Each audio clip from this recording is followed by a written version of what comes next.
साथियों नमस्कार। साथियों आनंद से रहें और प्रकृति और शौर्य तथा बहादुरी के साथ सुरक्षित रहें।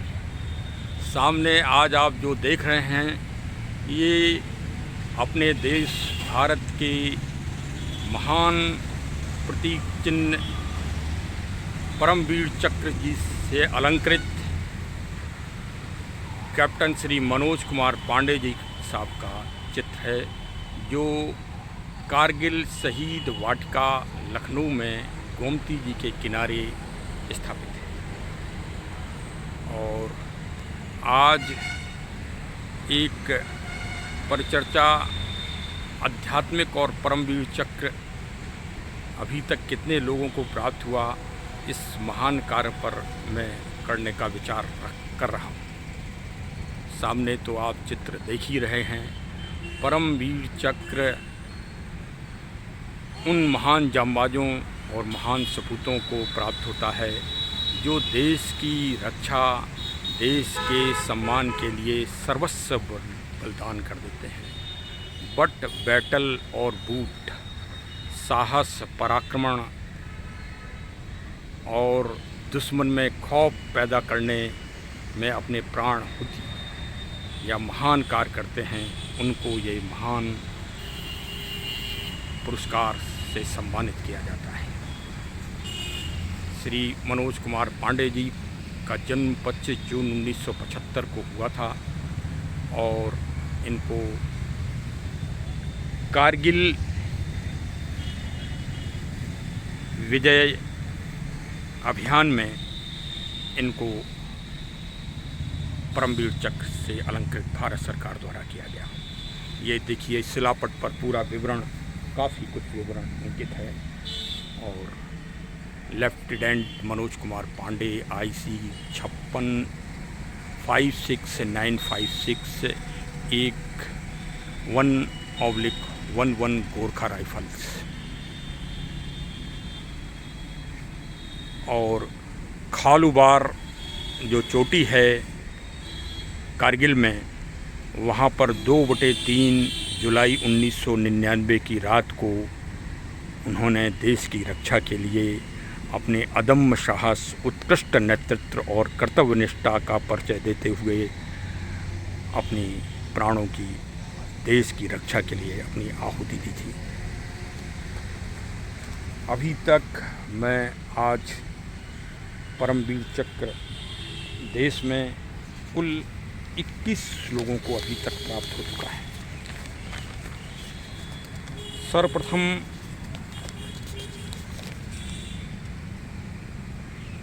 इससे परमवीर चक्र से पूर्व ब्रिटिश सरकार के द्वारा विक्टोरिया क्रॉस पुरस्कार से सम्मानित किया जाता था, जिसमें उनकी सेना के भी लोग होते थे और भारतीय सेना के लोग उसमें शामिल होते थे। भारतीयों में सर्वप्रथम श्री दरबान सिंह नेगी, जो गढ़वाल राइफल के से संबंधित थे, उनको 4 दिसंबर 1914 को प्रथम विश्व युद्ध के दौरान वीरता और बहादुरी के लिए ब्रिटिश सरकार के द्वारा प्रदान किया गया था। देश के स्वतंत्र होने के बाद वो पुरस्कार परमवीर चक्र के रूप में परिवर्तित हो गया और सर्वप्रथम कुमाऊं रेजिमेंट के श्री सोमनाथ शर्मा जी को नवंबर 1947 में जम्मू कश्मीर में देश की रक्षा करते हुए उनको प्रदान किया गया। फिर इसके बाद दूसरा नंबर है नायक श्री जदुनाथ सिंह, जो राजपूत रेजिमेंट के थे। फिर Rama Raghoba Rane Bombay, major Piru Singh, lance naik Karam Singh Sardar Sikh regiment, captain Gurbachan Singh Salaria, 7वें में मेजर धन सिंह थापा, 8वां श्री जोगिंदर सिंह, मेजर शैतान सिंह, 10वें पे lieutenant colonel AB Tarapore, quartermaster havildar Abdul Hamid, lance naik Albert Ekka, flying अफसर श्री निर्मलजीत सिंह सोरबोन, second lieutenant Arun Khetarpal, major Hoshiar Singh,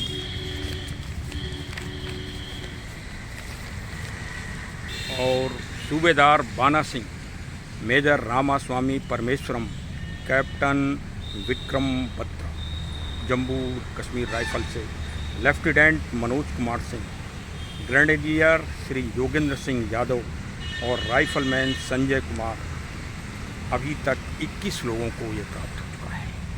आज मैं थोड़ी आध्यात्मिक बात भी कर रहा हूँ। ब्रिटिश सरकार को ये इसका प्रेरणा स्रोत कहाँ से हुआ, तो इस प्रेरणा स्रोत के लिए हमने बहुत सारे शास्त्रों का अध्ययन किया और बहुत सारे इस मामले में हमने यूट्यूब आदि से भी जानकारी प्राप्त की और शास्त्रों का गहन अध्ययन किया कि कहीं कोई विवरण ऐसा प्राप्त हो जहां वीर गति से कोई सम्मानित किया गया हो। तो काफ़ी ग्रंथों का मैंने अध्ययन किया, तो सबसे अच्छा श्रेष्ठ विवरण श्री रामचरितमानस में मिलता है। और जहाँ पर रावण ऐसे दशकंधर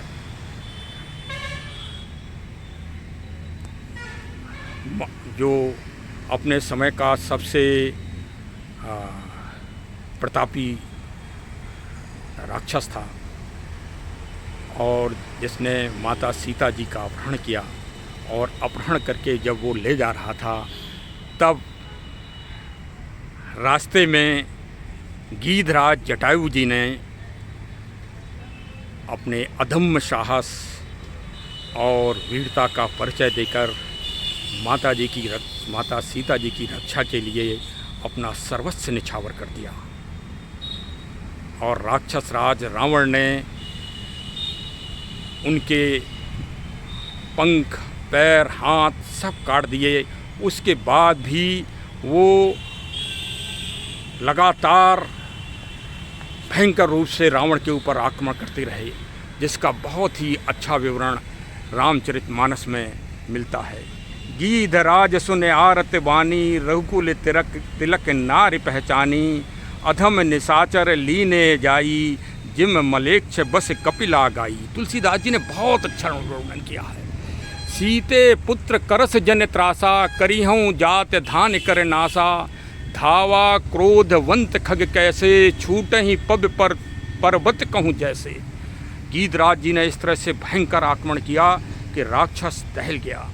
तो परम वीर चक्र उन्हीं को प्राप्त होता है जो दुश्मन के सिर्फ लड़ने पे नहीं होता, सिर्फ ये नहीं कि आपने साहस दिखा दिया, जो दुश्मन के दिल में आतंक पैदा कर दे, देश के सम्मान को उच्च कर दे और दुश्मन तितर बितर हो जाए और भाग खड़ा हो, पीठ दिखा दे, ऐसे बहादुर को परमवीर चक्र से सम्मानित किया जाता है।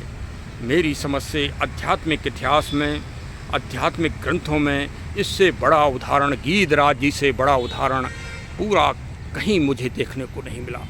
आगे फिर लिखते हैं तुलसीदास जी, रे रे दुष्ट ठाण किन होही, निर्भय चलस न जानस मोही, आवत देख कृतांत समाना, फिर दस कंधर कर अनुमाना।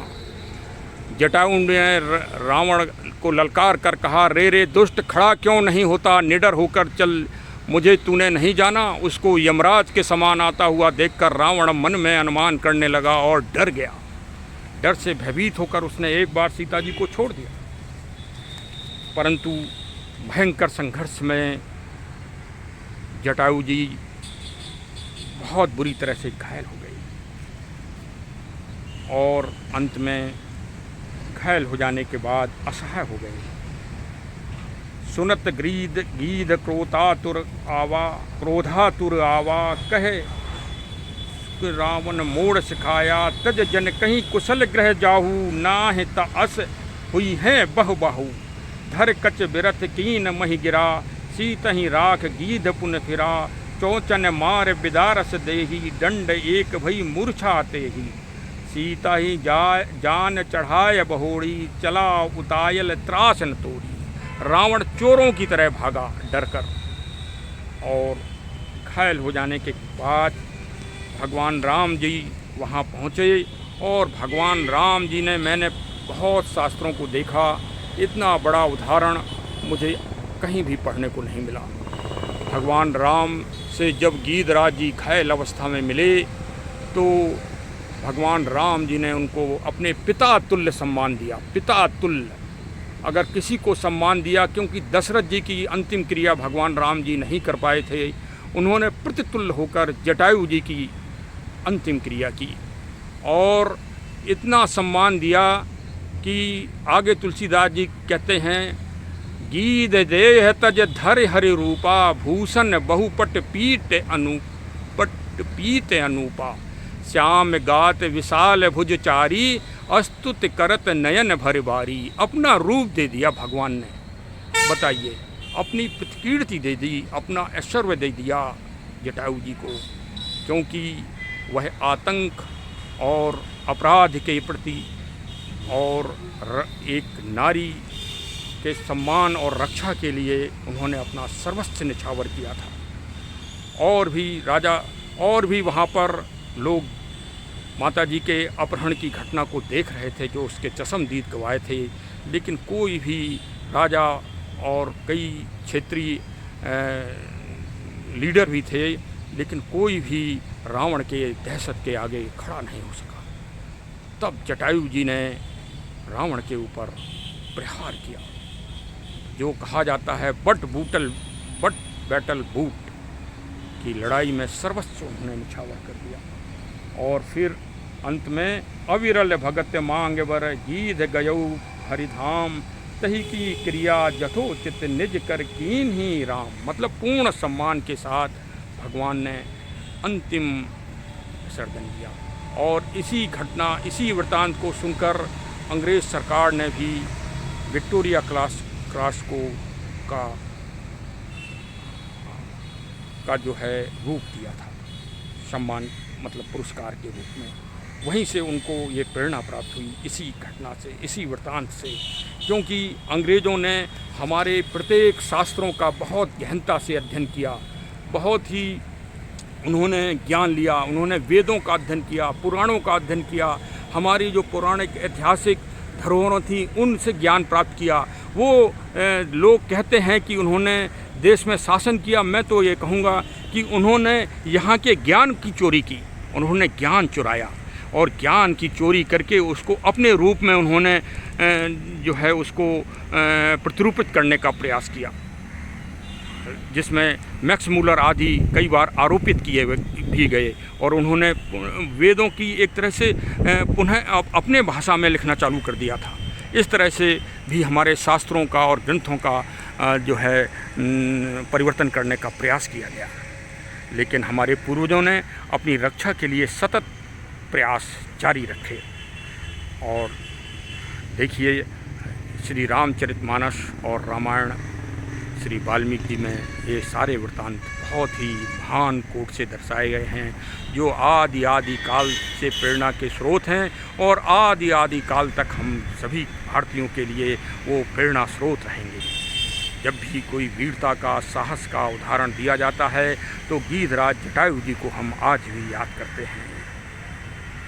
चलिए साहब, बहुत ही अच्छा। और ये कारगिल स्मृति वाटिका लखनऊ में आप स्वयं आएँ, अपने बच्चों को लेके आएँ और वहाँ सारे वीर सपूतों के जो कारगिल विजय अभियान में अमर शहीद हुए हैं, उन सब के चित्र लगे हुए हैं। उन सब के चित्र हमारे लिए प्रेरणा हैं। वो वीरता, बहादुरी और साहस के प्रतीक हैं।